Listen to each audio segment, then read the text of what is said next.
За сайн байцгаана уу? Ахин уулзж байгаадаа баяртай байна. Тэгээд өнөөдөр зах зээл болж өнгөрч чухал үйл явдлуудын талаар ярилцах гэж байна. За ялангуяа ойрхон орнуудад болж энэ хурцтмал байдал тий. Тэгээд энэ өндөр энэ зах зээлийн савлгаатай үед энэ үзэгчдтэй мэдээлэлээр хангахын зүйтэй гэж үзэж байгаамаа. Тэгээд энэ дугаарт бол хүмүүсийн хамгийн их асууж байгаа асуулт болох яагаад ер нь алт унаад байгаа юм бэ тий. Тэгээд ер нь энэ жилийн эдийн засгийн төсөөлөл энэ дайнаас болоод ер нь яаж өөрчлөгдөх гээд байна? Энэ дайн Америкийн нэгдсэн улсад ашигтай юм уу, үгүй юм уу? Хэн ялах юм? Гэдэг асуултууд бас байна.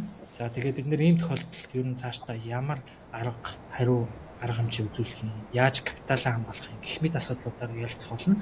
Тэгээд та бүхэн лайка дарахаа мартуузай. За сайн үний явах. За юутай энэ ойрд таарлцсангүй хоёулаа Ямаа ярьдаг мөртлөө тэгэл хийхгүй л яваад байгаа тий. Гэтэ яг зөвөр 7 хоног тутмын гардаг нэг тийм амир подкаст биш тийм биш болохоор яг зөвөр ингээл ярих сэдвүүд гарч ирүүл яриад явжээ. Тэгээд хүмүүсийг жоохон ганц нэг мэдээлэл хүргэх шаардлага байна гэж үзсэн учраас яг ингээд дахиад ярилцаад уулзж байгаа даа баяртай байна. За юу ч гэсэн хоёулаа яриагаа өнөөдөр яг юу болоод байгаа маркет тий. Иран, Америкийн нэгдсэн улс хоёр ер нь дундаа юу болоод байгаа. Энэ дайн энэ хурцтмал байдал ер нь хизээнээс эхэлсэн. За эсвэл энэ дайн одоо ингээ ганц Трамп ингээ сэтгэл хөдлөлөөрөө нэг өдөр ингээ дайрыгээд ороод ирсэн юм. Энэ ер нь харилцаа ер нь ямар байсан бэ гэж ер нь танаас ер нь асууж эхлэмээр санагдаад. Тэгэхээр Трамп нэг дайрыгээл гівгэн чийдэл дайрцсан ч асуудал биш л дээ. Өнгөрсөн 4 сард хүртэл энэ хоёрын байдал нэлээд хүнд болжсэн. За тухайн үед бол нөгөө тарифын асуудал яригдчихсэн учраас бас Америкийн нэгдсэн улс яг ийм одоо зүйлийг хийхэд бас хүчин мөксөжсэн байж магадгүй бэлтгэлээ хийжсэн ч байж магадгүй. Тэгэхээр яг зүгээр үндсэндээ бол гол одоо асуудал нь юу юм гэхээр Ираны цөмийн зэвсгийн асуудал шүү дээ. Тэгэхээр дэлхийн Ирантай ер нь бол цөмийн зэвсгийн хувьд бол одоо маш одоо хүчтэй тэмцдэг гэх юм. Яагаад гэхээр гол асуудал нь болохоор одоо тэнд байгаа хүмүүс нөгөө амиа золиос чаддаг ч гэдэм үү те. Яг үнэндээ бол нэг талаас нь харах юм бол үнэхээр аюултай үнэн багхгүй. За гэхдээ тэрийг одоо зөв бурууг нь бид нар бол шүүдэг нь бол биш бах зүгээр. Тэрийг л эсэргүүцсэн гэж одоо энэ бүх зүйл бол эхэлж байгаа. За ингээд сүүлдээ бол яг газрын төсний дайн юм байна л гэдэг л ийм юм руу бол одоо бүр орлоо. Тэгэхээр энэ ч гэсэн одоо юу гэдэг нь ганцхан Ираны дайнтай холбоотойгоор газрын төстэй холбоотой байна гэж одоо тайлбарлаадаг нь бол тодорхой. Учир нь өнгөрсөн 1-р сард бол одоо Венесуэлд гарсан асуудлаар бол одоо хүмүүс Америкийн ер нь ямархуу санаатай байгаа юм гэдгийг бол тэндээс бол харж болох бах. Зүгээр яг нийлүүлээд ингээ базаад харах юм бол Америкийн нэгдсэн улсыг хүмүүс нэг сайн ажиглах юм бол нэг ийм зүйлийг л хүсэж ах шиг байгаа. Босоо тогтолцоотой энэхүү газрын тосны нийлүүлэлтийг хийх одоо сонирхол. За энэ чи юу юм гэхээр Америкийн нэгдсэн улсын тэр одоо баруун тийшээгаа бол Азийн зах зээл дэвжигтэй байж байгаа. За зүүн тийшээгаа бол Европын зах зээл байж байгаа байхгүй. Тэгэхээр одоогийн байгаа жишээ нь Канадас нэлээд том л газрын төсөл үйлдвэрлэгчээр. Тэгэхээр 70-80% нь бол Америкийн нэгдсэн улс руу экспортлогддог. За Америк өөрөө маш сайн одоо юутай газрын тосны одоо ийм чанар нь сайн гэх юм уу те VTI гэж хэлдэг шүү дээ. West Texas Intermediate гэдэг ийм одоо газрын тостой. За ингээ урагшаага сая тэр Венесуэлийг өөрсдийн болгож ийн гэдэг бол дэлхийн хамгийн том нөөцийг бол ерөнхийдөө өөрсдийн болгож ийн. Одоогийн байдлаар бол тэн дээр нь Америк компаниуд бол одоо майн хийгдэж байгаа. За ингээд харах юм бол ерөнхийдөө босоо тогтолцоо гэдэг юмыг зохион байгуулж гинүү да гэж бол харагдаж байгаа. За нөгөө талд бол мэдээж ОПЕК-ийн орнууд байгаа. ОПЕК-ийн орнуудын хувьд болохоор юг энэ асуудал дээр бол нэг тийм том одоо сүрч дуурах юм бол нэг харагдахгүй байгаа. Гэхдээ хамгийн том төлөөлөгч болох нийлүүлэгч нь бол ерөнхийдөө Иран бол мөн. Тийм учраас ер нь бол ОПЕК-ийн эсрэг хийгдэж байгаа арга хэмжээ юмаа гэж бол бас тайлбарлагдах ийм бас нөхцөл бол байгаа. Тэгэхээр хэрвээ ОПЕК-ийн нийлүүлэлт багасаад Америкийн нийлүүлэлт ихсэх юм бол гэдэг юм яригдана л да. Тэгэхээр энэ бол Америкийн нэгдсэн улсын хувьд бол доллароо чанга байлгах хамгийн том одоо хүчин зүйлүүдийнх нь нэг байх болов гэж би бол бодож байна. За олон хүмүүс бас янз янзаар л тайлбарлах байх. Тэгэхээр одоогийн Иранаас гарч байгаа бүх одоо нийлүүлэлтүүд ерөнхийдөө Азийн зах зээл рүү чиглэсэн байдгийг бол мэднэ. За тэгэхээр Азийн зах зээл дээр одоо юу гэдэг Америкийн өөрсдийн шинэ одоо зах зээлийг бий болгох сонирхол бол маш өндөр байгаа.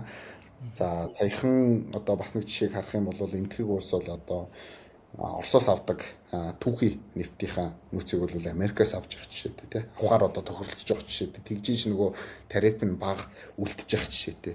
За энэтхэг бол маш одоо юу гэдэг нэг тийм гэрхай байгаа, залтай байгаа гэх юм уу те. Энэ дээр бол одоо нэг талдаа БРИКС-ийн холбоо гээл маш олон орнуудтай хамтдаа холбоо үүсгээл нөгөө долларынхаа эсрэг ингээл босох юм болоод байсан боловч яг үнэндээ бол Европ, Америкийг очиод налчж байгаа гэдгийг бол харж л байгаа байх. Тэгэхээр ер нь бол зүгээр энэ дээр босоод тогтолцоо гэдэг юм үүсгэх юм бол энэ өөрөө маш том нийлүүлэлттэй мөртлөө амархан юм боломж бий болох юм байна л гэж харагдаад байна. Тэгээд яг олон шинжээчд бас янз янзаар л тайлбарлах байх. За миний хувьд бол ийм ингэж харж байгаа. Тийм учраас нөгөө нэг Ирантай хийх үндсэн гол одоо энэ асуудал нь юу гэсэн гэхээр яг л нөгөө төрний хэлдгэр газрын төсөнд байсан юм байна. Яг хөө зөвхөн үндсэндээ бол цүмийн гэдэг нэрний доор иймэрхүү зүйлсүүд бол явагдаад байгаа л харагдаад байна. Тэгэхээр Америк бас дэлхийн эрчим хүчний нийлүүлэлтийг өөрсдөө атгах ийм сонирхол байх болов. За тэгээд тэр нь бол долларыг нь одоо хүчтэй байлгах үндсэн гол зэвсэг байх юм болов гэж харж байна. Тэгээд Америк хятад хоёр ч өөрөө хамгийн том өрсөлдөгч болчиход байгаа. За хятад чинь за дэлхийн ер нь худалдааг, жижиглэнгийн худалдаа гэдэг ч юм уу.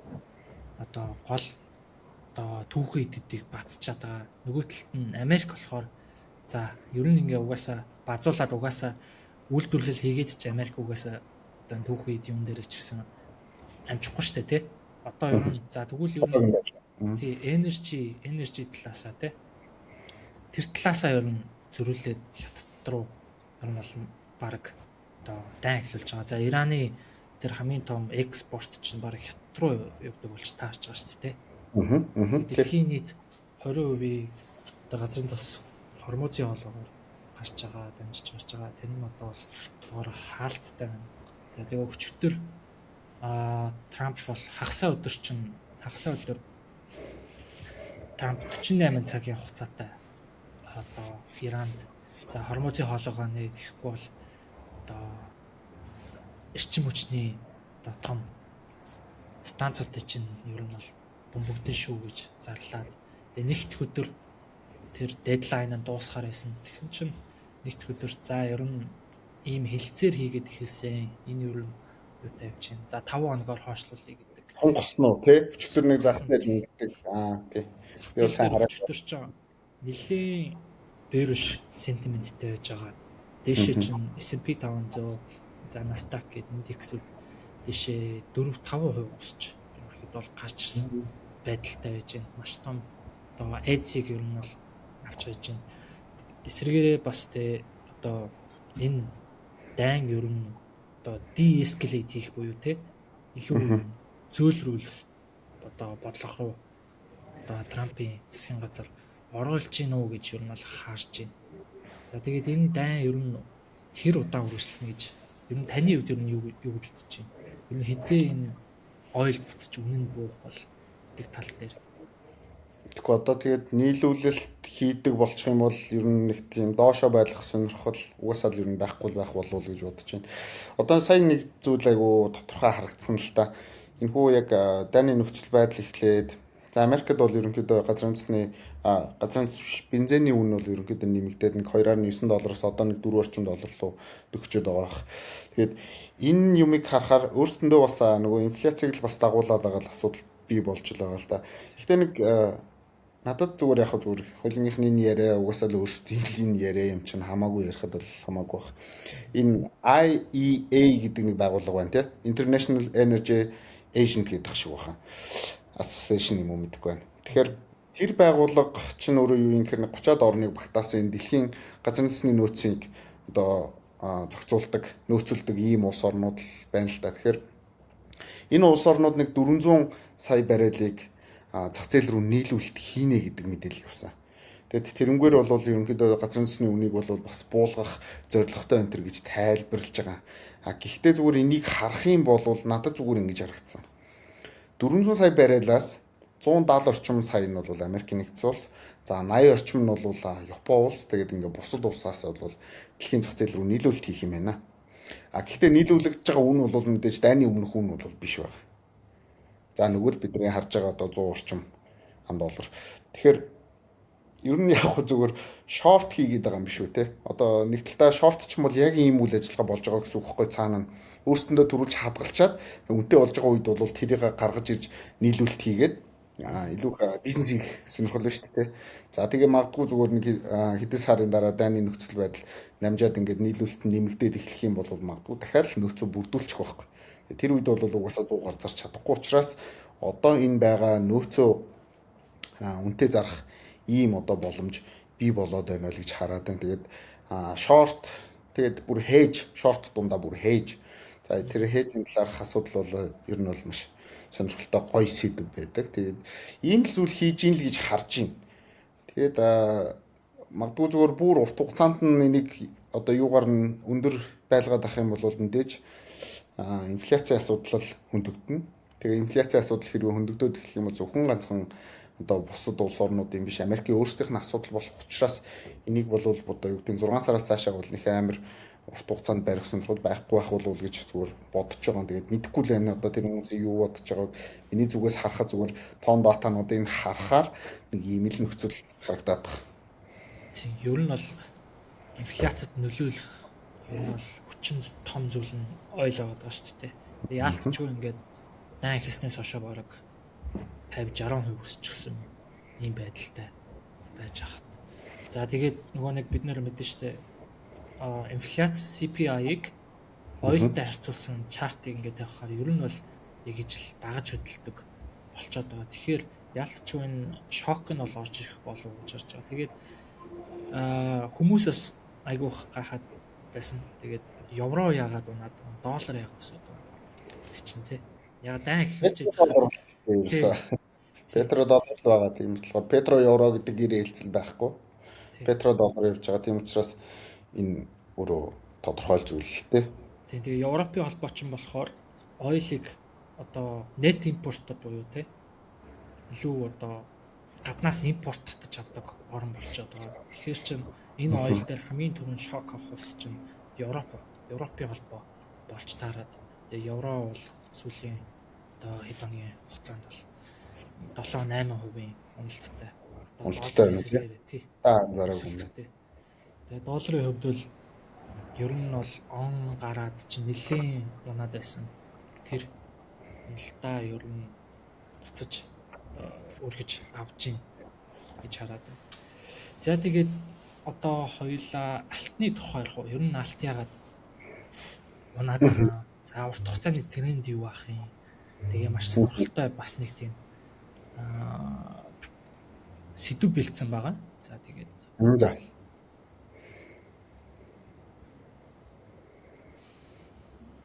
за харагч байна тий.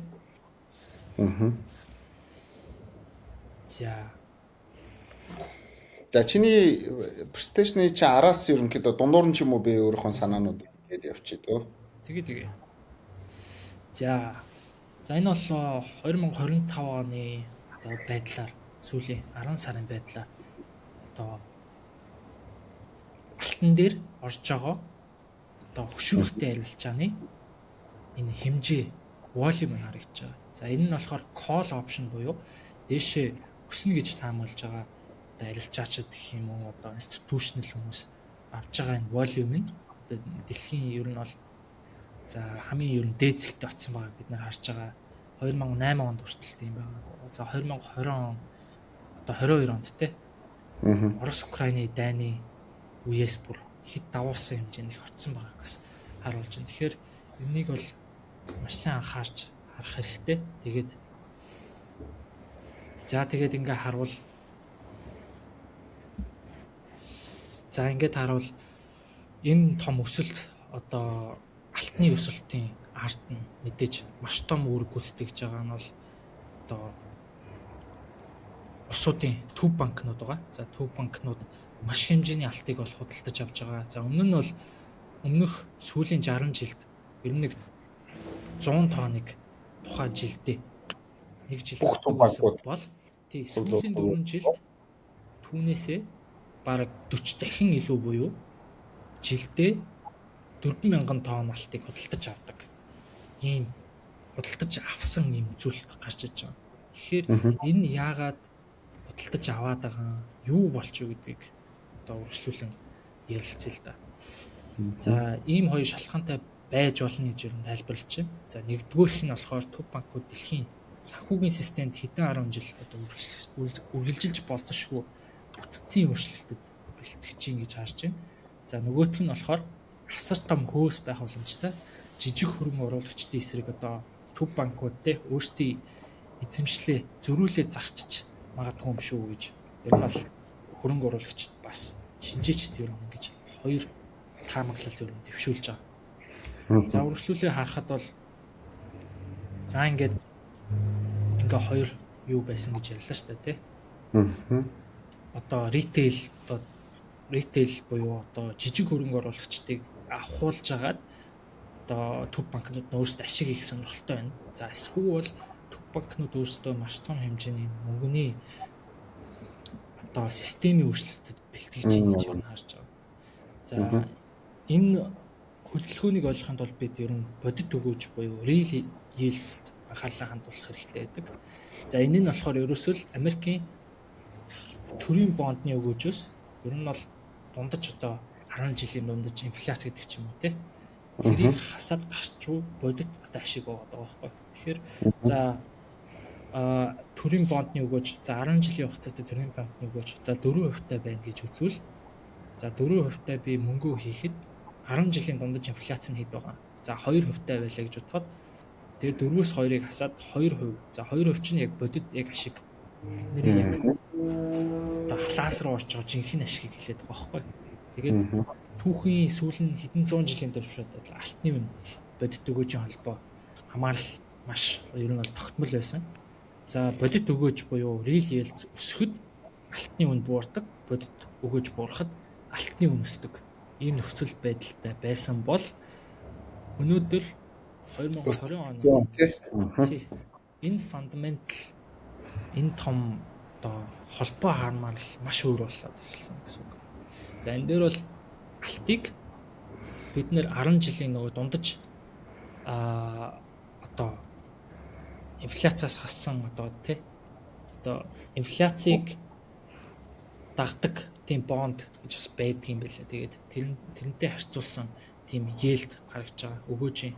Тэгээд энэ нь өгөөжийн эсрэг тийшээ харуулсан гэсэн. Тэгэхээр одоо энэ улаанаар тэмдэглэгдсэн байгаа өгөөж нь доош олох тусмаа өндөр гэсэн үг. Тэгээд ингээд харуул бид нэр ингээд алт ер нь энэ бодит өгөөжийг яг ингээд дагаж тий. За бодит өгөөж өсөхөд алт correction хөдөлгөөнтэй явж байгаа. Тэгсэн чинь бодит өгөөж сүүлийн одоо 5 жилийн хугацаанд бас тий сүүлийн 20 жилийн хугацаанд байгаагүйгээр бодит өгөөж өсөхөд алт эсрэгээрээ консолидейшн хөдөлгөөн явах хэрэгтэй байсан боловч эсрэгээрээ ингээд дэшээ ингээд пуучдсан байгаа бид нар харж байна. За тэгэд энэ дээрээс харвал сүүлийн 20 жилийн хугацаанд одоо төв банкнуудын одоо net gold purchases хэрэг явсан байгаа бид нар харж байна. Саяны слайдаар ачсан байсан харсан. 22 оноос хойш явж эхэлсэн байгаа. За тэгээд энэ гурван үйл явдлаас ер нь эхлэлтэй гэж хараад байгаа. Энэ алт хөрөнгөлүүлж эхлэх сэтэл. Энэ нь болохоор Америкийн нэгдсэн улсын инфляцийн түвшин 1980 оноос хойш хамгийн өндөр түвшинд болох 9% одоо ковидын дараах одоо шокос гэдэг бол одоо тий мөнгө хэвлэлтээс хамаарат 9% бол хүрсэн. За тэгээд урт хугацааны Америкийн нэгдсэн улсын одоо бондоос их хэмжээний хөрөнгө оруулагчид гарсан мөнгө гарч ирсэн гэсэн үг. За тэгээ Европын холбоо, Орос Украины дайнтай холбоотойгоор Оросын хөрөнгүүдийг зарцаасан фриз гэж ярьдэн шүү дээ. Asset freeze гэж ярьдаг. Тэгээд энэ гурван томох үйл явдал за 22 оноос эхлээд одоо төв банкнуудын энэ одоо аргыг нөөцөөр зузаатгахыг ер нь бол нөлөөлсөн гэж үзээд байна. За тэгээд бид нар харвал дэлхийн хамгийн том 5 эдийн засаг байна. 5 эдийн засгийг нийлээд дотоодын нийт бүтээгдэхүүн нь 63 тэрлион $. Байдаг бол нийт өр нь энэ 5 эдийн засгийн өр нь $73 тэрлион байгааг бид нар харж байгаа. Тэгэхээр энэ том 5 эдийн засаг өр нь илүү даваад гарсан байгааг бид нар харж байна. Тэгэхээр яалтчгүй өнөөдрийн нөхцөл байдалд өр гэдэг одоо энэ засгийн газрын өр олон улс орнууд яагаад ингэ өндөр өртөө байгаад байгаа гэдэг чинь ерөөсөө алтны энэ худалдан авалттай маш том нөлөөтэй холбоотой байгаа. За энэ дээр харвал за дараагийн 12 сарын хугацаанд за энэ бол 25 онд явуулсан судалгаа юм билээ. За 26 онд одоо Төв банкнд алтны худалдаа авах үргэлжлүүлнэ гэж судалгаанд бол хариулсан байна. За тэгэхээр 95% нь үргэлжлүүлэн алтыг худалдан авсаар байна гэсэн шийдвэртэй байгаа маань. За энэ дээрээс бид нар харвал өнөөдөр Америк, Хятад хоёрын одоо алтны нөөцийн харьцуулалтыг харж байна. За алтны нөөц нь одоо юутайгаа гэсэн үг шүү заяа. Валютын нөөцтэйг харьцуулсан байдал. За Америкийн нэгдсэн улсын хувьд бол алтны нөөц нь 80% та, валютынхаа нөөцийнхаа 80% та. Тэгж харьцуулт юм аа. За. Тэгээд хятадын хувьд бол одоо 20-оос 30%. За 6,000 тонн алттай тэнцэхээр хэмжээнд байна. Тэгэхээр энэ хоёр ялгаа нь бол маш их байгаад байгаа. За тэгээ алтыг маш их худалдаж авч байгаа. Сүүлийн 5 жилд худалдаж авсан одоо Төв банк бол Хятадын Ардын банк. Ардын банк. Тэгээд ямар мөнгөөр худалдаж аваад байгаа гэхээр ерөөсөө л Америкийн нэгдсэн улсын одоо төрийн бондыг зараад өөртөө эзэмшиж исэн маш нэлээдгүй хэмжээндтэй эзэмшиж исэн төрийн бондыг зараад тодорхой хувийн зараад ч за.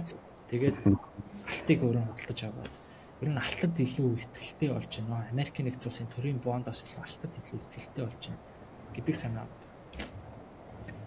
За тэгээд мэдээж одоо гол хүчин зүйл болох те нийлүүлэлт. За нийлүүлэлт ингээд маш буураад иж байгаа. За нийлүүлэлт яага бууж ирснийг бид нар яаж харж болох вэ гэхээр за алтны одоо хайгуул те шинээр алт олсон хайгуулын хэмжээ сүүлийн одоо 10-аад жилд бол маш хэмжээгээр буурсан.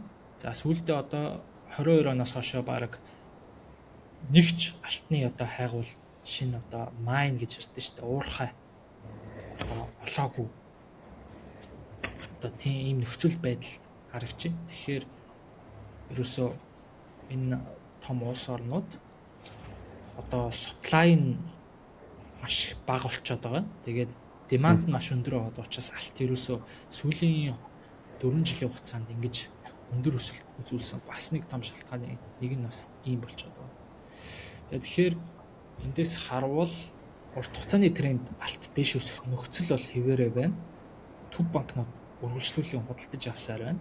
За тэгээд харин алтны өндөр одоо өсөлтүүдийн араас тодорхой хугацаанд засвар буюу консультейшн хөтөлбөр хийж өснийг ажиглаж болно. За бид нэр харвал 2006 оны араас өндөр өсөлттэй маш удаан хугацааны одоо тренд явж байгаад тэгээд 2-оос 3 жилийн хугацаатай засвар хөтөлбөр орж ирснийг харж иж болно. За дараагийн бас те 2007 оны сүүлээр дээшээ өссөн одоо энэ алтны ралли яваад байгаа шүү дээ. Тэгээ энэ дээрээс дахиад консолидейшн хөтөлбөр бас дахиад 2 жилийн хугацаанд үргэлжлэж байгааг харж болно. За ер нь цаашдаа ч гэсэн бүх ингээд чартуудыг хойноос нь гүйлгээд үзвэл бас ингэж харагдахаар байгаа. Тэгэхээр алтд ерөөсөө түүхэнд бол баг bear market гэж баг байхгүй шүү дээ.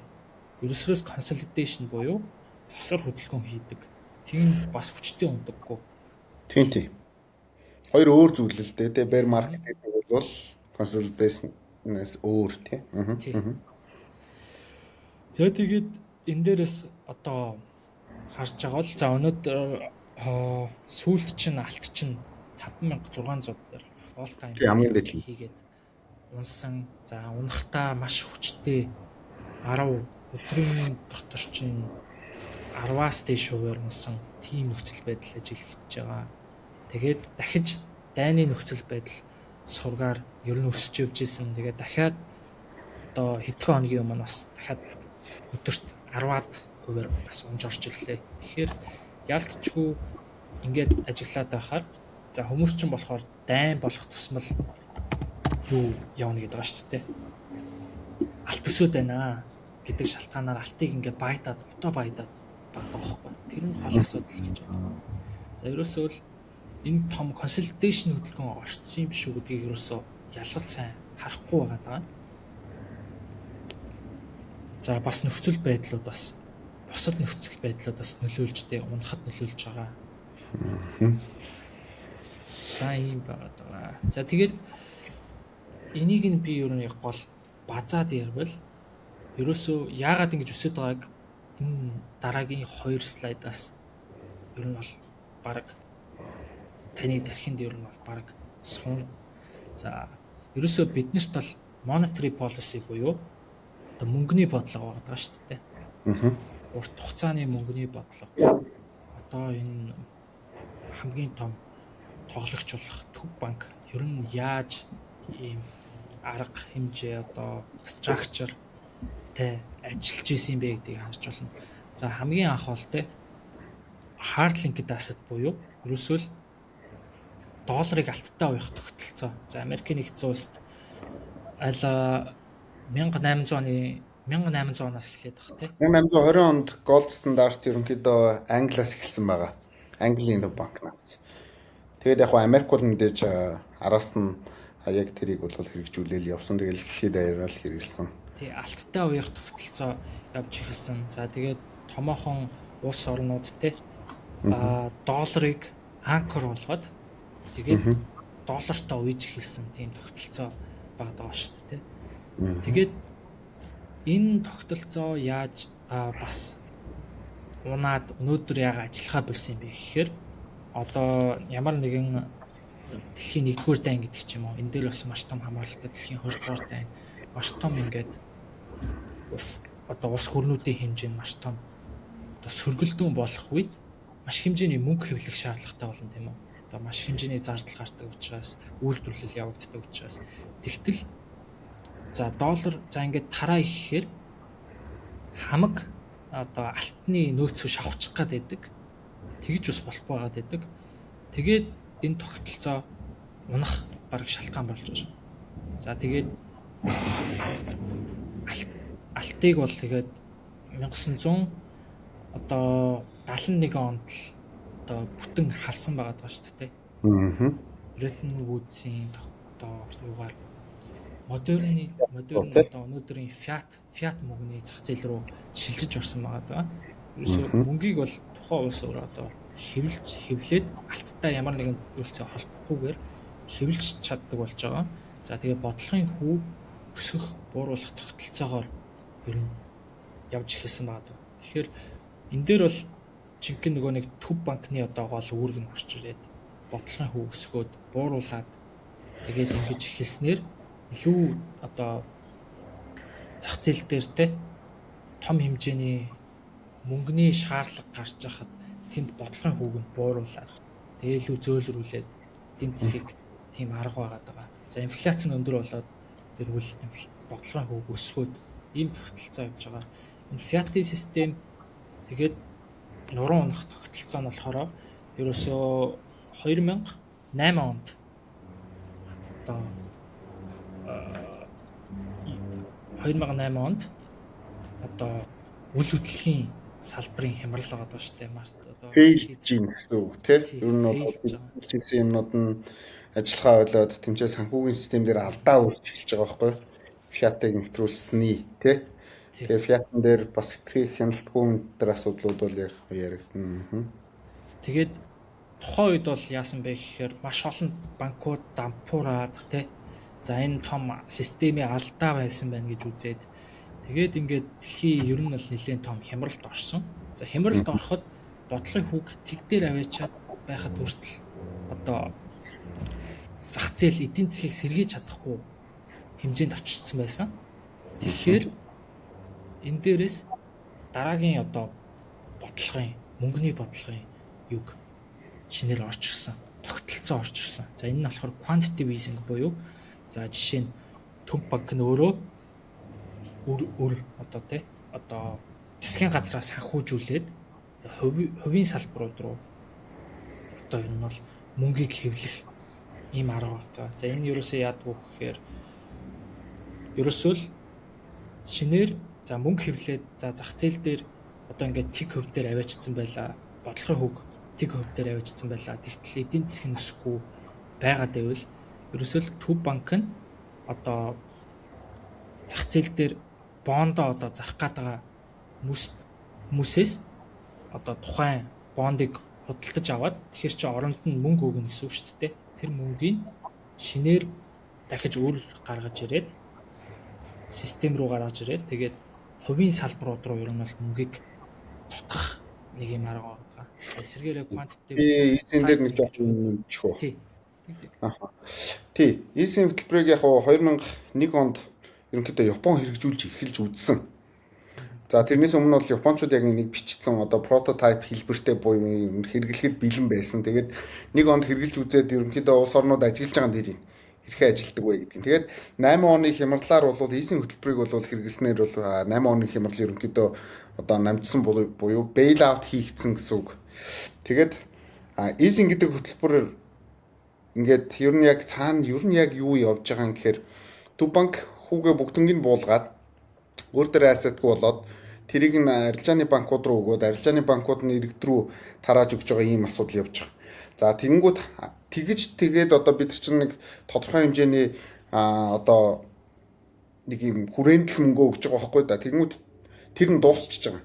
Тэгэнгүүт Төв банк яаж юм гэхээр засгийн газрын гаргасан тэрхүү өрүүдийг өөр дээр худалдаж авч байгаа. Баланс шитэн дээр бүртгэдэг бүр яг. Төв банкны баланс шийтгэхэд тусдаа бүр яг юм юу байгаа. Чартууд байгаа. Тэгэнгүүт ингээд сүүлийн үед яг энэ одоо эсэнийг хэрэгжүүлснээрээ Төв банкны өрийн хэмжээ нэмэгддэг гэсэн. Тэгэхээр улс мөнгөтэй болчихно байна. Улс тэгэхээр мөнгөтэй болчоор дахиад нөгөө нэг зээлийг олгох боломжийг нь бий болгочихж байгаа гэсэн. Тэгмэд улс орнууд ер нь бол Америкт яагаад дургу байдгийг хэрэг энэ дээр нь дургу байдаг хгүй. Яагаад тэгэхээр чи өөрийнхөө тавьсан засгийн газрынхаа тавьсан тэр өрийг Төв банк руугаа шилжүүлчихэж байгаа юм бол Төв банк чинь наад мөнгөийг чинь хевлээд өгч чадна штэ. Буюу доллар ч өгч штэ гэд ууралж байгаа хгүй. Тэгмэд Японы хувьд болохоор өөртөө бонд гаргахаар тэр бондыг нь заавал доллараар гаргадаг. Тэгэнгүүт Төв банк руугаа шилжүүлчихэнгүүт Төв банк нь тэр доллараар нь тэр өрийг дарж чадахгүй байхгүй. Тийм учраас одоо энэ одоогийн байгаа энэ бидний явж байгаа энэ мөнгөний системийг улс орнууд ерөнхийдөө наа чи одоо арай биш болж эхэлж байна гэж одоо эсэргүүцэж эхэлж штэ тэ өнөөдрийн бидний энэ харж байгаа амьдрал гэсэн үг. Тэгээ ялангуяа ковидос хойш бол энэ нэлээд тодорхой айгүй ил яригддаг болсон асуудал. Тийм. Тэгэхээр эзийн хөтөлбөр бол угаасаа юун дээр эдийн засгийн онол дээр нэмэгдэж орж ирсэн зүйл. Тэгээ бид нар юмыг ингэж ойлгох хэрэгтэй л да. Би ч гэсэн урд нь бас юмнуудаар ярьж л байгаа бах тэр юу гэдэг бол эдийн засаг гэдэг бол бидний өөрсдийн зохиосон ийм зохиомл зүйлээ тий нөгөө нийгмийн шинжилгээ ухаан гэж хэлээд байгаа. Байгалийн шинжилгээ ухааныг бол бид нар хүсэж ч өөрчилж чадахгүй. Нийгмийн шинжилгээ ухааныг өөрчлөхгүй гэхдээ дээр нь юм нэмээд байгаа байхгүй. Тэгэхээр нөгөө нэг одоогийн байгаа энэ өрийн системийг чинь хамгийн гол одоо явуулаад байгаа юм чи юу юм гэхээр эзийн хөтөлбөр. Тэгээ эзийн хийгээд ахаар угаасаа тэр өрийн тааз гэдэг юм чинь дээшээ явахаас өөр аргагүй болчихдог л доо. Тэгэхээр энэ бол бүх юмнууд ингээ хоорондоо холбоотой улс орнуудын уурлаад байдаг нь бол ялтч үнэ асуудлаа. Тэгэхээр нөгөө хүмүүст бас нэг юм жоохон өрөөсгөл ойлголт байдаг. Money printing гэдэг ойлголтыг яг ингээл подносто мөнгө гаргаад байна гэж ойлгодог. Тэгэд бол үгүй хавталтан заавал одоо нэг өрийн ч юм уу бичиг явж байгаа. Тэрийг нь харин урт хугацаанд Төв банк нь хэмлээд төлөв багасгаад байдаг. Ийм л асуудал. Тийм учраас Америкт хамаагүй давуу талтай болчиход байгаа. Тийм. Ялангуяа одоо World Super Power гэдэг тий дэлхийн ер нь бол улс гүрнүүдийн хамгийн дээр гарч суучаад байгаа. Тэрийг ч бас далиндуулаад тий. За бид нэр өөрсдөө энэ системийг өөрсдөө хэрэгжүүлээд явна. Ямар нэг зүйлээс хараат бусаа. Тэгээ яваад байгаа шүү дээ. Тэгээ ерөөсөө энэ quantitative easing явж эхэлснээс хойш Америкийн нэгдсэн улсын одоо засгийн газрын өр маш хэмжээгээр нэмэгдсэн байгаа тий. Маш хурдцтай. Одоо ингээд хувийн салбарууд руу ингээд мөнгө цутгаад байгаа. За хувийн салбар дээр маш хэмжээний өр байсан. Тэднүүсийн одоо төв банк нь өөрлөгөө баг шилжүүлж аваад за илүү за зээл авах итгүүсийн одоо санааг нь одоо нэмэгдүүлж байгаа гэх юм уу. Тэгээд энэ monetary policy-г за энэ бол ерөөсөө өнөөдрийн энэ ярьж байгаа энэ юу бол ерөөсөө Ray Dalio гэдэг одоо хүний гаргаж ирсэн ерөөсөө энэ monetary policy-нуудын одоо мөнгөний Үе шатууд юм да тий. тийм үе шатууд юм. За тэгээ үе шатууд эднүсийг ингэж тайлбарлаад байгаа. За Тэгэхээр над одоо яг энэ мэдлэгээ чинь гавьяат эдийн засагч нар зааж өг. За бас энэ бахан PhD-нүүд байгаа эдийн засгийн ухааны докторууд гэдэг энэ хүмүүс зааж өг. Мэдхгүй байна. Өөрчлөлтөө ойлгохгүй байна. Тэгээд ерөөс судлахгүй байна. Тэгээд нэг л нэг юм ганцхан юу яваад байгаа л гэж ойлгоод байгаа. Эдийн засгийн онол яваад байгаа л гэж ойлгоод байгаа. Юм ингээ өөр болоод байгаа. Энд чинь түүх судлахгүй шүү дээ. 2008 онд яаж тэр бейл аут хийгдсэн гэдгийг ерөөсөө сонирхгүй байгаа. Тэгэл 2000 онд хямрал болсон гэж яриад байдаг. Тэгээд одоо тэгээд наад энэ талаар улс орнууд ер нь энийг нь яаж залжин ашиглаж одоо тий энэ дүрмийнхэн дагуу тоглоод энтхийг энтер бол бас чадчих штэ тий. Тэгэхээр ярьж өг. За. За тэгээд энэ quantitative easing гэдэг одоо энийг үе шат ер нь солигдсон гэж үзээд байгаа. Яагаад гэхээр за тухайн үед бол одоо ингээд баруун зүүнний ялгаа, за Америк баруун зүүнний ялгаа ер нь бол нэлээд ойролцоо байлаа шүү дээ. За харин бодлогоодын хувьд ч гэсэн. За одоо зүүнийхэн илүү одоо nationalistic байдаг ч юм уу те. Илүү тийм байсан бол яг энэ quantitative easing-ийг хэрэгжүүлж эхэлснээрээ яасан бэ гэхээр тэр нь ингээд хилцэн, хол болцсон, өөр болцсон. Зүүнийхэн бүр маш шал өөр бодлогод ярьдаг. Барууныхан бас шал өөр одоо тийм үн цэн нь ингээд өөрсдийнх нь одоо үн цэн гэж яагаад ба штэ value гэж яриад ба штэ тэр нь шал өөр болоод эхэлсэн. Тэр нь яагаад юм бэ гэхээр ерөөсөө төв банк нь энэ хувийн салбар руу мөнгийг ингэж цутгаж байгаа энэ арга нь ерөөсөө л бондыг эзэмшижсэн зарах гээд байгаа тэр одоо тэр том компаниудад тэр хүмүүст л очиод байгаа хгүй тэр мөнгөнд дамжиж. Тэгэхээр чинь яах вэ гэхээр илүү их баян ядуугийн ялгаа Америкт маш өндөр болоод байгаа чинь ерөөсөө эндээс хамааралтай болоод ирж байгаа. Яг 2008 оноос хойш баян ядуугийн ялгаа ямар өндөр болж байгаа вэ гэдэг чинь ерөөсөө энтэй бас холбоход буруудахгүй гэж би хараад байгаа байхгүй. Дан ганц бас Америкийнх биш үлэмжээ. Ер нь бол дэлхийд даяар яг энэ төв банкны систем дээр амьдарч байгаа улс орнууд бол ерөнхийдөө л яг л энэ схемийн дагуу л явж байгаа. Тэгээд энэс өөр юм ажиллахгүй, ажиллуулж мэдгүй байгаа ч юм уу мэдгүй. Зүгээр энэ л ажиллаж байгаа систем нь учраас тий. Тэгэхээр энэ ч гэсэн яг Монголд яг л адилхан юм чинь. Тийм. Бас яг Америкийн гаргаж ирсэн систем дээр л бусад улс орнууд дагаж ажиллуулах л яваад байгаа шүү дээ. Танах ийм давуу тал эзэмшиж байгаа юм чинь манайх ч гэсэн эднүсийг хэрэгжүүлнэ гэдэг тийм юм яваад байгаа. За ер нь бус бүх орнуудад л ер нь бол ижилхэн явагдаж байгаа. За гэтээ жоохон арай өөр төрлөөр явагдаж байгааг үсэхгүй. За тэгээд за monetary policy 3 гэж байгаа. За өнөөдөр 2022 оноос хойш за ер нь Байдны засгийн газар гарч ирснээс хойш энийг хэрэгжүүлж байгаа гэж яриад байгаа. За энэ нь болохоор ерөөсөө одоо төрийн төсвийн алдагдал байгаа шүү дээ. За ерөөсөө Байдны засгийн газар чинь зүүнний нам. За зүүнний нам чи яадаг вэ гэхээр маш хэмжээний одоо зах зээлтэй хэрэгтэй хүмүүст нь өгье. За одоо эрүүл мэнд, за одоо immigration гэдэг ч юм уу энэ асуудлууд дээр ерөөсөө мөнгийг ер нь маш их цацъя те. Энэ ер нь ийм л суурьтай шүү дээ. Тэгээд энэ дээр маш хэмжээнд төр дээр ингээд алдагдал үүсээд эхэлнэ. Тэр алдагдлыг одоо төв банк нь бас орж ирж мөнгө хэвлэж өгөх байгаа асуудал байна. Дахиад нөгөө нэг мөнгө хэвлэнэ гэдэг нь бондо шинээр гаргаад шинээр өөрөө баланс шитэн дээр бичээд тэгээд мөнгөө ингэж гараад байгаа. За илүү өргөн хүрээнд мөнгийг хуваарлах бодлого. За одоо жишээлбэл за тэр салбарт одоо тэр салбарт одоо эрүүл мэндийн салбарт мөнгө хэрэгтэй нөх юм бол тийшээ явуулж байгаа. За ганцхан энэ бондо хувийн салбарууд дээр бондыг эзэмшдэг хүмүүс рүүгээ явуулахгүйгээр за төр нь өөрөө тэр хуваарлалт хийн. За одоо жишээлбэл Зүгээр хамгийн инээдтэй жишээ ярихад л Америкийн нэгдсэн улсад нэг юм төсмийн юунууд байгаа байхгүй. Би тэн дээр нэг интернетэд бичлэг явж байхад нь үзсэн. Тэгсэн чинь одоо демократууд зүүнний намууд даас одоо асууж байгаа байхгүй. Барууны нам одоо консерватив. За одоо Трампын нам гэсэн үг шүү дээ. За яагаад одоо Африкийн нэг танихгүй улс оронд яагаад энэ хэдэн 10 сая долларыг LGBTQ одоо энэ үйл ажиллагаанд нь зориулна гэж зарцуулна гэж ингээд төсөв тавьсан юм бэ ингээд нэрээд байгаа байхгүй. Яагаад энэ тавьсан юм бэ гэж одоо энэ хүмүүс чинь интернет ч байхгүй хоол усчгүй явж хахад ийм юмэрэ явж ин гэж юу байсан ингээд тэгээд яриад байгаа байхгүй. Тэгэхээр ерөөсөө энийг энэ илүү их одоо мөнгийг илүү өргөн хүрээнд л одоо нийгэм рүү зарцуулах тийм шинэ одоо мөнгөний бодлого гэж яриад байгаа. За энэ дээр үргэлжлүүлээд ярихад нэг юм.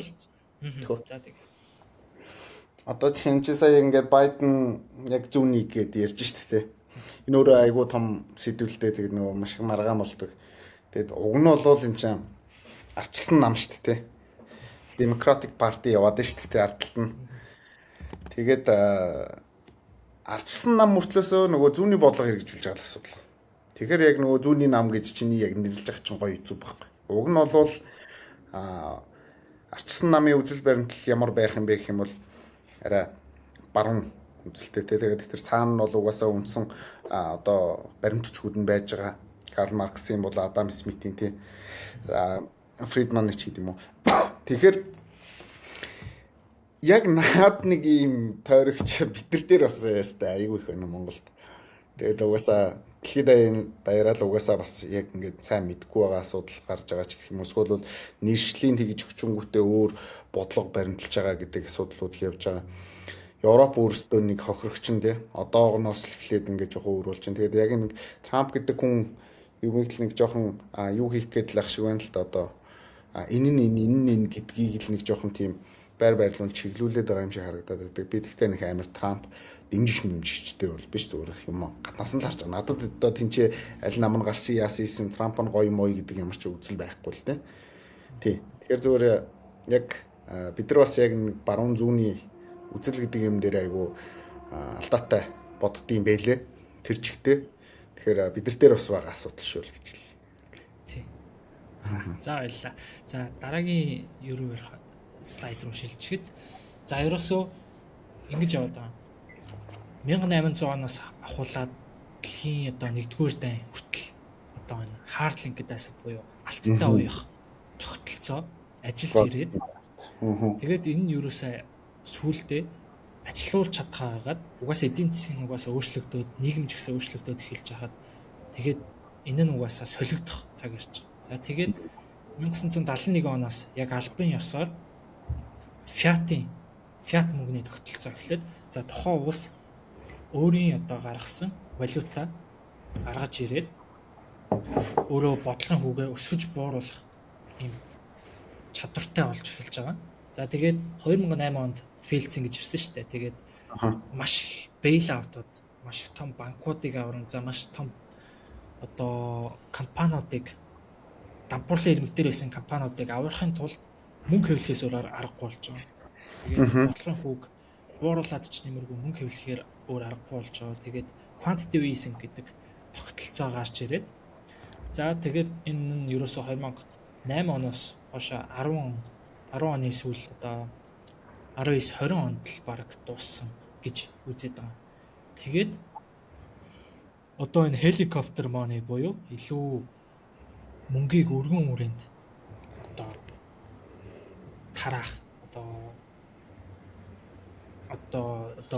юу гаш та тий цацж шүү дээ. Тийм цацгал юу баад байгаа байхгүй. Helicopter гэдэг шүү дээ. Тэгээ баян ядуугийн ялгаа маш өндөр болсон учраас яалтчгүй одоо нөхцөл байдлаасаа шалтгаалаад зүүнний нам гарч ирээд те олон хүмүүст ингэж за мөнгөө хуваарлаа зөвхөн энэ мөнгөтэй хүмүүс рүүгээ бид нэр хийгээд байна гэдэг санаа гаргаж ирээд тэгээд мөнгийг ингэж цацаж эхэлж байгаа. Тэгээд өнөөдрийн одоо ингээд доллар хүмүүс өргүүдэд байна. Ингээд өрн одоо 39 тэрлион доллар хүрчлээ, ам доллар хүрчлээ. Энэ нь одоо сүрх гээд байна гэд хүмүүс яриад байгаа. Ерөөсөө л энэ бүх юмудаас л хамааралтай. За тэгээд 39 тэрлион ам доллар нь тийм өндөр юм уу гэж үзвэл өнөөдөр бид нар ирээдүйд юу болох юм, ирээдүйд яах юм гэж өнөөдөр 39 тэрлион хүрэхээр одоо ингээд Америкийн зах зээл сүрчих юм уу гэвэл үгүй те. Ерөөсөө л дахиад энэ 39 тэрлион ам долларыг чинь дахиад санхүүжүүлээд өрийг дахиад санхүүжүүлээд за тэр санхүүжүүлж хахад хамгийн чухал зүйл нь болохоор ерөөсөө л бодлогын хөв тухайн үед ямар байх вэ? За илүү бага хүүтэйгээр дахин санхүүжүүлвэл ирээдүйд төлөх хүүн маш бага болж ирнэ. Тийм учраас илүү одоо төр дээр те төв бүхэн дээр илүү асуудал одоо стресс үүсгэн багуулж эхэлнэ гэдэг ч юм уу. Тэгээд ингээ харвал ер нь энэ Рэй Далио за энэ томоохон мөнгөний менежерүүд, томоохон сангийн захирлууд гэдэг ч юм уу энэ хүмүүсийн одоо ярьж байгаа бичиж байгаа энэ номон дээр ерөөсөө л энэ чигээрээ дэлхий ер нь бол тэгээд энэ өрн тэгээд улам өсөн нэмэгдсээр л байна. За тэгээд сүүлийн үед одоо энэ ялчгүй энэ зүүнний урсгал одоо энэ хүмүүсийн одоо зүүнний урсгал одоо илүү их олон нийтийг хамарсан одоо энэ бодлогууд ерөөсөө л ирээдүйд одоо засгийн газарт ирэх одоо мөнгөний ачааг л угаасаа нэмэгдүүлсээр л байна. Тийм учраас тэгээд энэ одоо үр бол улан нэмэгдэж дэлсээр байна л гэдэг юм. Үр угаасаа утгагүй зүйлтэй одоо 1960 оноос хойшоо штэ debt ceiling гэж хэлээд байгаа тий өрийн тааз гэж хэлээд байгаа тий. Энийг Америк нэгдсэн улс жишээ нь өнгөрсөн жил дэвшлүүлэхдээ 78 дахь удаага болгож шинжилсэн баг. 60 оноос. За тэр 20 хэд оноос хойшоо 100 удаа гэдэг юм лээ. Тэгээд 78 шинжилсэн юм чинь 79 шинжилнэ. 80 шинжилнэ тий. Тэгээ одоогийн дараагийн debt ceiling хэд дээр байгаа юм гэхээр 41.1 тэрлион доллар дээр байгаа. Тэгэхээр энэ чинь маш ойрхон баггүй. Тэгэл нэг жил гармын дараа ч юм уу 41 болцсон уу ямар амир ингээл тэгэл тэрийг дахиад дэш шинжилж байна. Тэр угаасаа дуусах тийм процесс биш. Дуусах процесс бол биш байгаагийн одоо тэр тоон баталж харуулах байлгүй дээ 78 тий. Тэгэхээр ер нь бол энэ өрийн систем нь угаасаа арилжна гэж би бас бодохгүй байгаа юм. Яа тэгэхээр энийг эзэмшиж байгаа, энийг одоо хэрэгжүүлэгч хамгийн том гол хүч Америк нэгдсэн улс өнөөдөр ямар хүчтэй байгаа гэдгээ ерөнхийдөө дахин харуулад байгаа. Тийм учраас би Америкийн дэмжигч биш гэдгээ дахин хэлээд байгаа. Хэлий. Зүгээр л хийж байгаа үйл явц нь бол энэ бүхний зүгээр л тодорхойлоод байгаа. Тэгэхээр илүү одоо энэ юу гэдэг хиний Трампын одоо нам бодлого нь юу байх гээд байгаа юм гэхээр одоо татварыг улам багасгаж тэнцээ байгаа өөрсдийнхөө тэр корпорациудыг том болгох үндсэн зорилготой байл гэж харж байгаа. Юул Ноа Хараригийн Homo Deus гэдэг ном ерөнхийдөө бэлээ олж байгаа. Тэгэхээр тэр одоо явж байгаа энэ системийг одоо эсэргүүцээд ерөнхийдөө барахгүй болвол тий дагаад нэг яваад үзэх юм уу тий яг хөө манайх дагаалах шиг байна л да хаасайг бол бас үр тавьдаг болж гин бондууд гаргадаг болж гин зүйтэй гаргаж байгаа бондууд байгаа. Гол нь зарцуулалтын дээр бид нар би нөгөө яг ярихаар ингээ монгол руу болгож яриад байгаа. Ялчгүй зарцуулалтын дээр хамаг гол асуудал үүсээд идэг. Үр тавьж болно. Өрийг айтайхан ашиглах хэрэгтэй байгаа. Тэгээд одоо би түрүүний чиний бас слайдын дундуур ч нууцлаар таслахгүй гээд юу хийхгүй л ярихгүй л байгаа л да. Ярьчмаар санаанууд ингээ гарч исэн боловч би сая тэмдэглэж аваагүй жоохон мартчихлаа. Гэхдээ ганц нэг санаануудыг хэлье. Чиний сүүлийн слайд бол ерөнхийдөө ингээ дууссан тий. Тий. Хэлээгүй санаа байгаа болоо. За энэ дээр болохоор за ер нь бол дуусгачих. Тэгээд би араас нь. Энэ helicopter money гэдэг өнөөдрийн явж байгаа систем одоо дахиад хэдэн жил ч гэсэн үргэлжлэхийг бид нэр хэлж мэдэхгүй. А гэхдээ ингэж үргэлжлээд мөнгө хэвлээд байгаа хэрнээ одоо нэг гарч ирж байгаа бүтээмж байгаа штэ. Тухайн улсын бүтээмж нь өсөхгүй байгаа гэвэл энэ чинь маш хэмжээний алдагдaltaа ирээд болно. Маш хэмжээний бас үр нэмэгдэж эхэлнэ. За тэгээд тэрийгэ дагахаар чинь тухайн улсад итгэх одоо ингээд дураараа хэвлээд байвал тухайн улсад итгэх бусад улсуудын итгэл нь буураад тухайн одоо за долларыг зарж эхэлнэ ч гэдэг ч юм уу, еврог зарж эхэлнэ ч гэдэг ч юм уу. Тийм арга хэмжээнүүд явагдана. Тэгээд тухайн улсын одоо ингээд одоо валют нь үн цэнэгүй болоод эхлэхээр ерөөсөө эдийн засгийн ч гэсэн ер нь бол жоохон муудаж эхэлнэ. Одоо ажил хөдлийн түвшин ч нэмэгдэнэ гэдэг ч юм уу. Тэгээд ингээд шин одоо арга хайж эхэлнэ. За тэр арга нь юу байх вэ гэхээр дахиад энэ одоо hard linked asset буюу алттай уяах гэдэг ч юм уу. Илүү цикл эргээд тойрч чинь тий. Алттай уяах одоо юу гэдэг ч юм уу. Илүү одоо дахиж хэвлэж болох боломжгүй одоо хэвлэх боломжгүй одоо ассетууд хөрөнгүүдтэй уйсан тогтолцоо мөнгийг дахиж шинээр гаргаж ирнэ гэдэг санаа байгаа. За тэгээд энэ нь бол хэдэн жилийн дараа байхыг ч бид нэр үгүйсэхгүй. Гэхдээ ингэж их одоо мөнгө хэвлэлт явагдаад мөнгөний үнс нь унаад байгаа. Тэгээ эн чинь нэг хэсэгт очиод угаасаа зогсох нь тодорхой. Ямар нэгэн зүйл тухайн үед болж таарна. За мэдээж энэ том ялгаа ингэж явсаар байгаад дахиад алттай уяах тогтолцоо руу яваад байгаа юм шүү гэдэг сэтэл орж ирж байгаа. Тэгээ өнөөдрийн байдлаар ч гэсэн энэ төв банкуд одоо Америкийн нэгдсэн улсын төрийн бондноос татгалцаад алт руу мөнгөө чиглүүлээд хийгээд байгаа чинь ерөөсөө ирээдүйд одоо энэ дахиж хэвлэх боломжгүй одоо энэ хөрөнгөөр дамжуулж одоо дахиж мөнгөний систем энэ дээр үүсэх юм шүү гэдэг бол санаа яваад байгаа. Тэгэхээр энэ дээр бол миний бол харж байгаагаар бол алт байж болно. За биткойн ээж болно гэж хараад байгаа. За биткойн ч юм бол дахиж үйлдвэрлэх одоо дахиж шинээр 21 саяас дэше гарах боломжгүй юм. Ямар нэгэн одоо дээрээ эзэмшигч одоо жинхэнэ одоо тэр системийг удирдах системийг эзэмшдэг тийм хүн байхгүй. Энд чи ерөөсөө л яг математикийн одоо маш том ийм шин систем байгаа шүү дээ. Тэгэхээр энэ зүйл рүү чиглэх болов гэж үзээд за ер нь алтны үн ирээдүйд ч гэсэн энэ бол энэ чигээрээ маш хурдцтай өсөөд мөнгө хэвлэх тусам энэ чигээрээ явах нь бол уус тодорхой.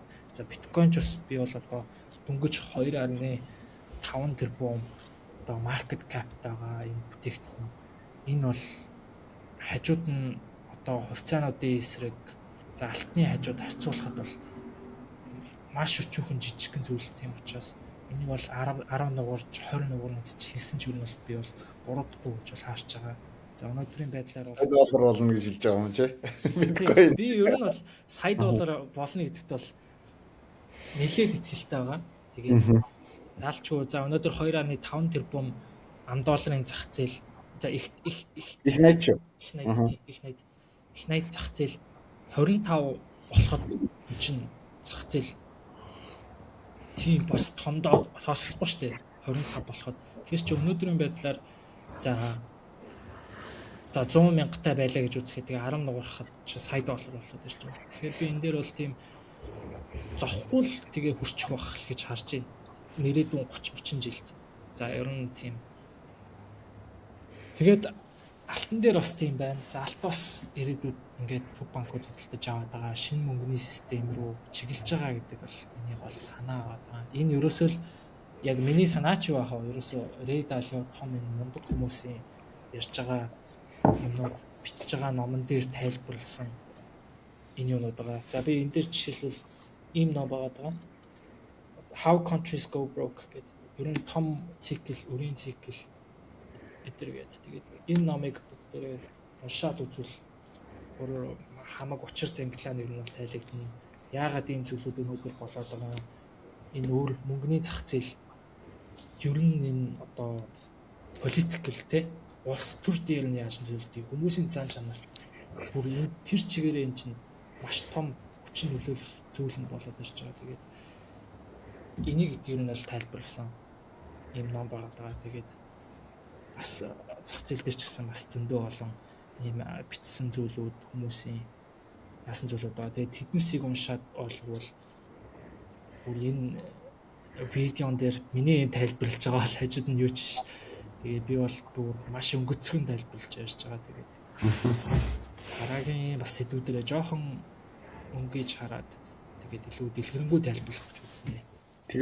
Тэгэр наач айгуу сонирхолтой. Broke болох одоо тий болж исэн урд нь түүхүүд юу байгаа. Одоо хэрвээ саяны чиний яг энэ хэлдгээр цикл давтагдчихвэл яах юм тий. Тий. Дахиад энэ hard asset чи өөрөө илүү сонирхолтой болж байгаа юм шүү. Энд чинь өөрөө л monetary policy юм шүү тий. Яг ингээд нэг 100 жилийн циклтэй байд юм шүү. Түр нөгөө алтны стандарт чинь тэндээс эхэлсэн гэдэг тий. 821 оноос гэдэг лөө 20 оноос гэдэг лөө англиас эхэлсэн энэ төр гэдэг. Тэгээд яг хуу би чамаг ингээ ярихаар бас миний толгойн дотор бүүмэл болж илаа юм л да. Нэр тийм байна шүү дээ. Би ягаад тэгэхээр энэ хамгийн сүүлийн helicopter money-гийн одоо үр шимийг амссан хүн байхгүй. Америкт байдаг байхдаа би өөрөө бол нэг $4200 stimulus check 3 давж исэн. Чи helicopter те бүр намайг зүг зүгээр яж хахад намайг шагнаж штэ те. Шагнал юу бах те зүг. Амьдраад өг гэд мөнгө өгж штэ те. Тэгээ яг энэ үе дээр нь бас Америкт дэлгүүр нээгээд хүмүүс команда амьдраад өг гэсэн байгаа бүх хүн мөнгөтэй байхаар миний дэлгүүр супер байсан байхгүй. Бүр үнэхээр супер байсан одоо хүмүүст ярих юм бол гайхна. За тэр яг уу. Тэгээд энэ helicopter гэдэг юм руу ялчгүй шилжиж гин гэдэг юмыг л Red Alio ингээл ярьдаг байсан, өөр хүмүүс ч гэсэн ярьдаг байсан. Тэгээд энэ нь угаасаа урт хугацаанд үргэлжлэл болохгүй байхгүй. Энд чинь өөрөө инфляцийг зүгээр жинкнээс нь дээш нь шидэж байгаа одоо үйлдэл шүү дээ. Тэгэхээр саяны чиний ярьсан ярианаас чинь hard asset руу ерөнхийдөө шилжээд байгаа юм шүү гэдэг бодол нэрнгээсээ төрж байна. Би 22 онд нэг тэр пуужин дээр хата нэг л ярьсан видеонууд одоо эргээд маш их одоо зөв харж ийжтэй одоо шинжээч хүн байжтэй гэж харах гэдэг. Яалтчгүй тухайн үеийн тэр $1600 алтны үлгээн дээр бид нэр яг хаа тухайн жоохон зориггүй байж түүнээс биш одоо бол худалдаж авах цэг нь яг мөн байна гэд 3 видео оруулсан байдаг. Тэгээд техник шинжилгээтэй нь оруулсан байдаг. Тухайн үед 22 оны 9 сард л байх би бол тэгж таагаад байна. Тэгэхээр тэр үед дайм болцсон байсан хамгийн ихний одоо тэр алт цуглуулах үйл ажиллагаа чи хаанаас эхэлсэн гэхээр Польш улсаас эхэлдэг. Польшууд юунаас айжсан гэхээр Орос улс Украин руу дайрахаар Польшид геополитик асуудал үүссэн байхгүй. Бид нар яг одоо өөрсдийнхөө одоо улсынхаа олж байгаа мөнгийг юу нь бол юу руу хадгалах юм гэхээр бид нар алт руу хадгалах нь хамгийн зөв юм байна гэдэг шийдэлд хүрсэн. За ингээ энэний араас юу Европын орнууд ерөнхийдөө яг энэ зүүн Европын орнууд нэлээ орсон. Хятад бүр маш хүчтэй орсон. Алт цуглуулах руу. Тэгэд ерөөсөө баригдаагүй шүү дээ. Ер нь бол ер нь доошлоогүй байхгүй дээ.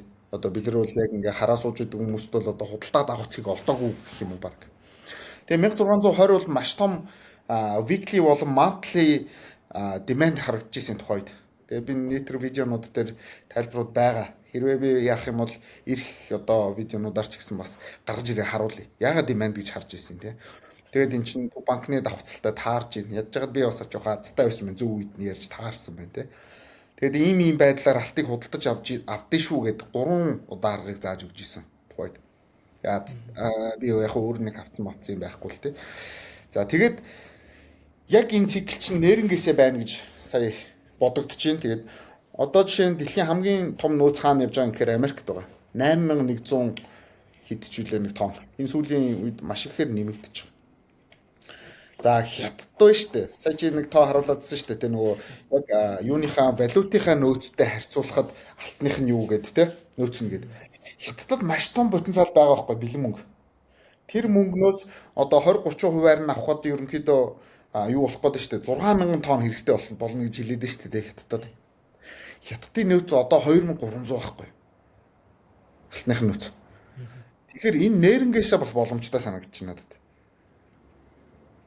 Америк 8000-тай, Хятад 2000-тай байдаг байх нь шүү дээ. Тэгэхээр Хятад бол яг энэ цуглуулгыг хийх боломжтой юм байл гэж надад бол санагдлаа. Тэгээд тэгээ энэний эсрэг одоо Америкийн нэгдсэн улс ингээл яагаад нь штэ.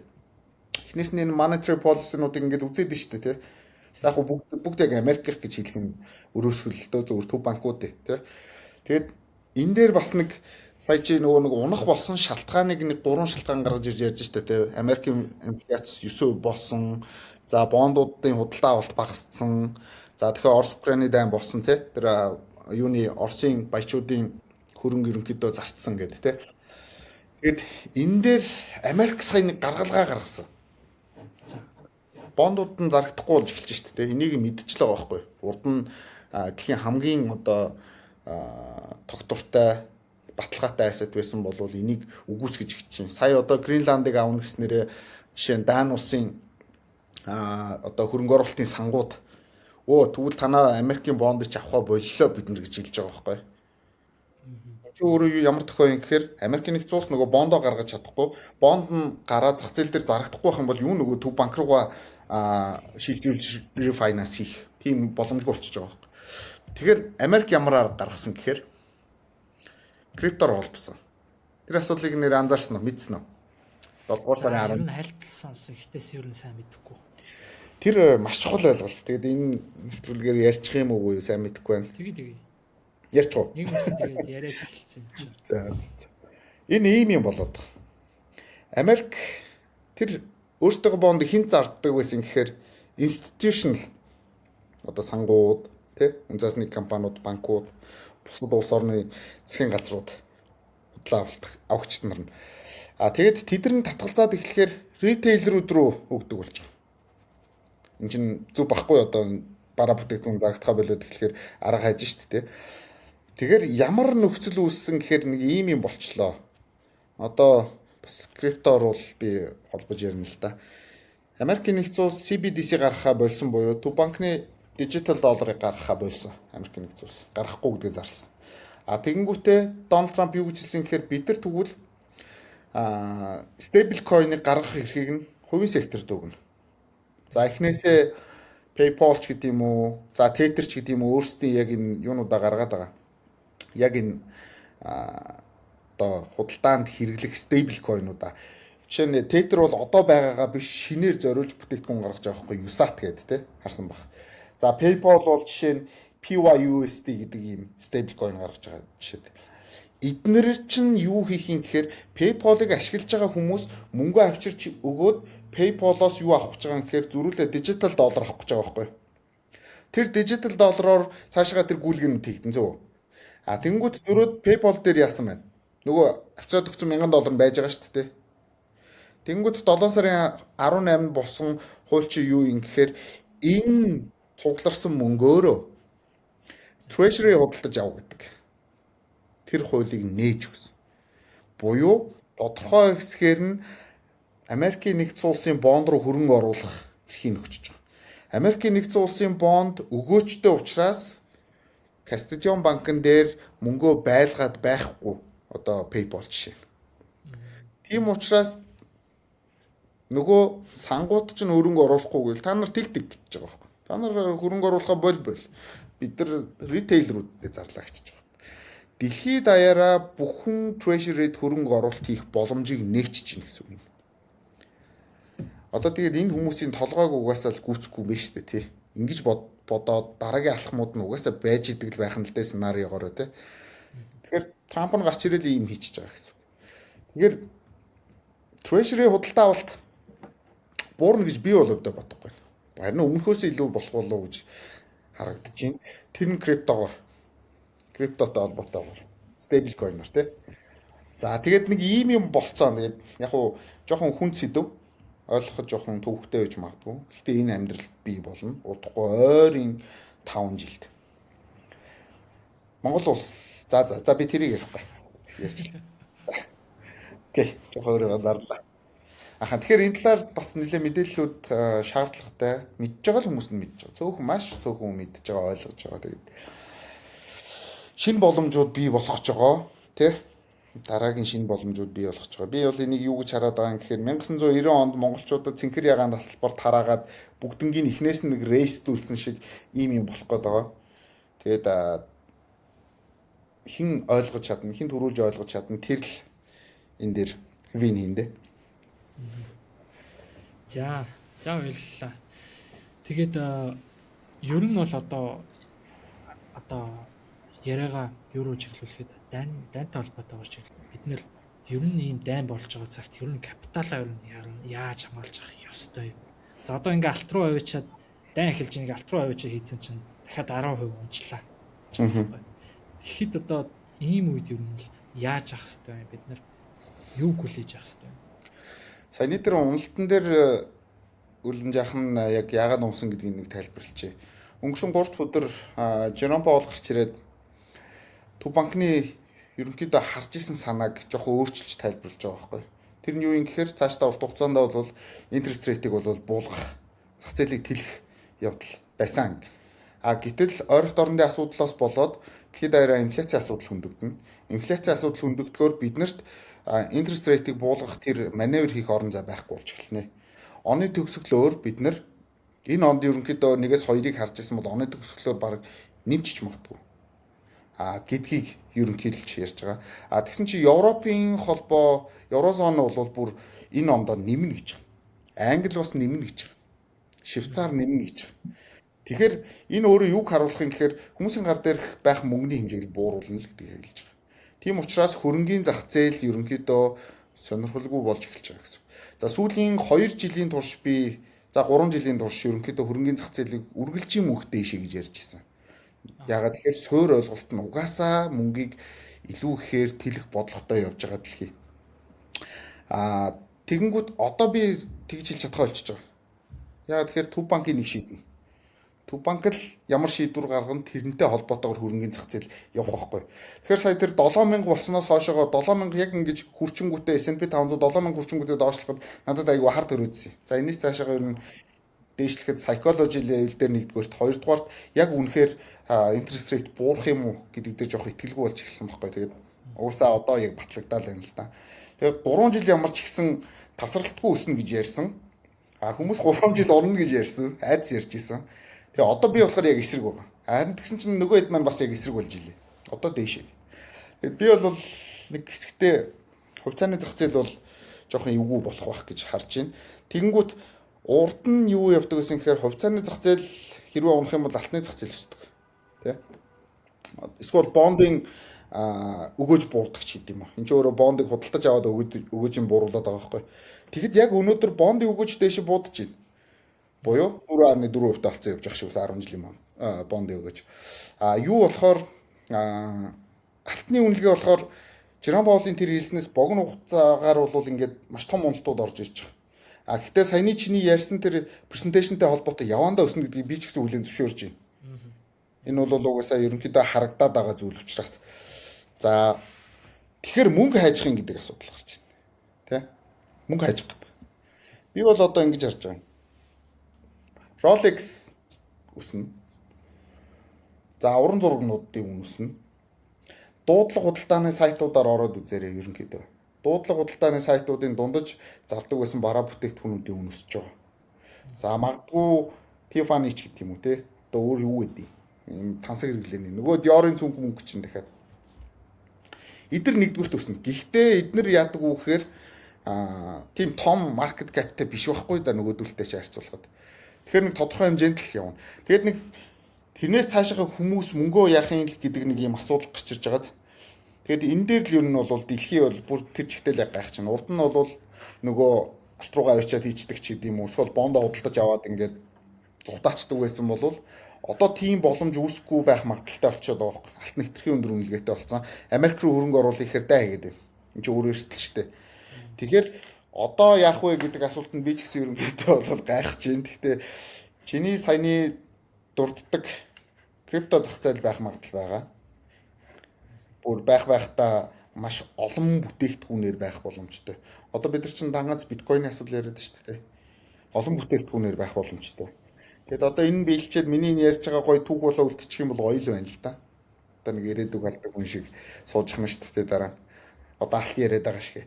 За тэгээд хүмүүсийн гар дээр бэлэн мөнгө урт хугацаанд байна гэж юусоо байхгүй. Тэр өөрөө жоохон хэцүү зүйл. Яг хуу банкнуудын хадгаламж бол нэмэгдэн дагаад. Яг тэгэхээр алт нөгөө интерест рейтийг чи өндөр болгох юм нөхцөл бүрдчихэж штэ тий. Тэгээд дайн урт үргэлжлээ инфляцид байгаад хам хүсүүсэг угаасаа интерест рейтийг өргөөд хадгаламжийн үг нэмэгдүүлчихнэ. Тэгэхээр хадгаламж руу нэлээ явах бах.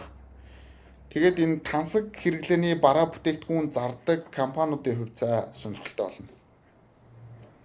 гэж л харж хэрвээ унах юм бол гэдэг сценарио дээр яриад шүү дээ. Тэгээ надад бол нэлээд бас гайгүй доошлцсон харагдаад байгаа. Дахиад нэг хэсэг доошлчих юм бол эргээд нөхцөл байдлыг харж байгаа хөрөнгө оруулахаар юмнууд бүр нэлээд гарч ирэх баг. Ер нь бол яагаад тансаг хэрэглээний гараа бүтээгдэхүүнүүдийг өснө гэж харж байгаа вэ? Харж байгаа байж. Энд чинь өөрөө мөнгийг инфляциас хамгаалах хамгийн том арга хэрэгсэл болчдөг нэгдүгürt. Хоёрдугаарт бэлэн мөнгийг нуух арга хэрэгсэл болдог. Уран зураг тий. Тэгээд эн чинь өөрөө тодорхой хугацааны дараа үнэ нэмэгдчихдэг. Эн чинь яг л нөгөө зах зээл рүү нийлүүлэгдэх хэмжээл гэдэг юмтай холбоотой байхгүй. Зах зээл рүү тэр уран зургууд тэр нөгөө мундаг хүмүүсийн зурсан зургууд нь дахиж нийлүүлэгддэггүй. Одоо нөгөө юу гэдгийг Дондог дулам хатны юу гэдэг байгаа шүү дээ. Хөөрг Дондог дулам хатан дахиад тэр хөөргийг барихгүй учраас энэ рүү ерөнхийдөө мөнгө авчиг хийчих юм бол шүү дээ. Нэгдүгээрт тэнцэнээс татвар авдаггүй. Хоёрдугаарт чи мөнгөтэй байна уу гэж ирээд чамааг эрхкитлээд байдгүй гэсэн үг. Энд чинь мөнгөтэй хүмүүсийн хамгийн гол асуудал чи юу юм гэхээр мөнгө баталгаатай байлгах байхгүй да. Тэгээ өөртөө гол нь юугүй байх те. Дарамтгүй байх. Банкнд авчиж хийх юм бол нэгдүгээр чамааг ямар мөнгөтэйг ч мэд чинь хар чинь. Хоёрдугаарт тэнцэнээс чинь дахиад хүүгээс нь татвар тооцно юм. Гэтэ хамгийн гол шалтгаан юу юм гэхээр банк ч өөрөө дампуурчдаг байхгүй юу гэсэн. Эдийн засаг хямраад эхлүүл юугүй болоод эхэлнэ. Тий хямраад эхлүүлээ. Тэгээд хямраагүй байсан ч гэсэн манайх шиг улс оронд дампууруулцдаг тий. Ийм жишээ зөндөл байгаа шүү дээ. Бид ч одоо яг л тийм замаар л явж ирсэн хүмүүс. Тэгэхээр ийм бараа бүтээгдэхүүнүүдийг гарандаа зүүчээд ч юм уу те. Эсвэл бол яг нөгөө нэг алт мөнгөн идэл худалдаж аваад тавьчихдаг ч юм уу. Мөнгө айгүй сонирхолтой байгаа. Мөнгө одоо бууж ирж байгаа дээр бол яг энэ хөрөнгө оруулагчид мөнгөтэй байгаа хүмүүс энэ төр бол нэлээд ланаа сууж байгаа байх гэж би бол хувьдаа бодод байна. Яа тэгэхээр relative beta гэдэг ойлголт байдаг. Тэр нь юу юм гэхээр жишээ нь өсөх юм бол мөнгө хэдэн хувиар өсөх юм гэдэг тодорхойлт байхгүй. Тэгэхээр 1 хувиар өсөж байхад мөнгөний relative beta 2.5 байдаг. Буюу алтны хувиар өсгөд энэ чинь мөнгө 2.5 хувиар өсдөг байна шүү дээ. Тэгэхээр энэ relative beta гэдэг ойлголт чинь өөрөө хэрвээ алтны зах зээл нь өсөх юм бол мөнгөний зах зээл чинь илүү хурд өснө л гэсэн үг байна. Өөр мөнгө хийх газар ер нь их л цөөхөн харагдаж байна да. Бондын өгүүлбэрүүд дээшээ яваад байгаа нь аягүй сонирхолтой байна. Урд нь нөгөө ерөөсөө болж байгааг үзэгдэлтэй тэгээд юуны талаас тайлбарлах жоох хэцүү. Эдийн засгийн онлын талаас тайлбарлахад хэцүү байхгүй. Тийм учраас нөгөө онол ажиллах нь л ер нь ховор болчиход байна шүү дээ. Яг үндсэн суур онол бол ажиллана шүү. Тийм байгаа. Гэхдээ яг нөхцөл байдал нь ийм нэг юм рандом үе болгоно. Тийм. Өөр байдалтай байгаа учраас онлын тухайн үед ажиллах уу цагтаад. Тэгээ хөрөнгөний зах зээл маш сонирхолтой байна. Тэгээ бид нар ер нь бол маш сонирхолтой цаг үед ч гэсэн ийм амьдарч байгаа хүмүүс биш тий. Тэгээд энэ ер нь яг Америк улсыг л ажиглах нь зүйтэй. Тэгээд одоо жишээ нь яг ийм үед юу үстэй гэхээр эрчим хүчний салбар, эрүүл мэндийн салбар, тансаг одоо хэрэглээний салбар гэх юм уу. Тэгээд яг тийм салбар байхгүй л дээ. Зүгээр тансаг хэрэглээтэй компаниуд, тэрийг үйлдвэрлэдэг компаниуд энэ хувьцаа үнэлгээ бол өсөж идэг. Тэгэл тэр л дагуул явах болов гэж би бол таарч байгаа. За маш ойлгомжтой, сонирхолтой байлаа. Тэгээд энэ удаагийнхаа хоёлаа дугаарыг энэ үрээд өндөрлөе. Арай жоохон урт болчих гээд байгаа. Тэгээд тийм ээ. Цаг 20 минут ярьсан байх жишээ нь явж байна. Тийм учраас дараагийн дугаарууд үргэлжлүүлээд хийгээд явна. Тэгэхээр тухайн үе дээр тухайн үед болж байгаа үйл явдлуудыг ингээд илүү дэлгэрэнгүй байдлаар ярилцаад бол зөндөө их сэдвүүд бас байгаад байгаа. Тэгээд өнөөдөр бас цаг гаргаж ярилцсан явах та баярлалаа. За баярлалаа үлэмжээ. Тэгээд чамайг ингээд бас ярих боломж гаргаад идэгч яах айгүйх баярлалдаг шүү. Одоо юм бол айгүй жоохон тодорхой гаран дээр тавьсан юм шиг л байгаад байгаа штэ. Тэгээд 26 он гарснаар яг тэр Мадурог аваа явцсны дараа л яг энэ нөхцөл бий болох нь ерөнхийдөө л харагдчихсэн. Тэгээд одоо хувьцааны зах зээл дээр оролцдог хүмүүс байх юм бол жоохон одоо холбогдъё тий бөөндөө нэг юм юу үүсэе ч гэдэг юм уу. айгүй их боломжууд бий болж байгаа дагаад тий. Тэгээ яалчгүй 26 айгүй өндөр одоо сахуулгаатай жил болж өнгөрөхөөр байна. Тэгээд эхний одоо дөнгөж 3 сар 4 сар өнгөрч яхад л ийм их зүйлүүд болоод өнгөрч байна. За Америк тэгээд үргэлжлүүлээд Кубын одоо засгийн газрыг унгаана гэж Би ч ярьж байна. Оны Кубыг сүүлд. нэг сард нөгөө Мадурог аваад явцсны дараа. Тий. Мадурог авч явна гэдэг чинь Кубын системийг унгаах зорилготой. Тий. За чи дараа нь ойрхон нэг нэвтрүүлэг хийвэл би энэ ягаад Куб тэнцээ тоггүй болоод байгаа талаар ярьж өгье за. Кубад очиж исэн. Тэгээ Кубыг ямар гэдгийг мэднэ үнэхээр гоё орон. Тэгээд хүмүүс нь яг одоо юу хүсэж байгаа юм, юу хийгээд байгаа юм те. Ягаад тэнцээ тийм бослого болохын маш том бослогууд болно тодорхой. Тэгээд тэр юуг зорж байгаа вэ гэдгийг тайлбарлаж өгье. Маш гоё сэдв. Одоо геополитикийн талаас тий бүхэн За талаас. тэгвэл дараагийн дугаарт энэ сэдвээр гоё ярилцлага хий. За. За за бай. За баяртай. За тэгээд үзэгчдээ цаг гараа сонсож байгаад баярлалаа. Дараагийн дугаараа удахгүй уулзцгаая.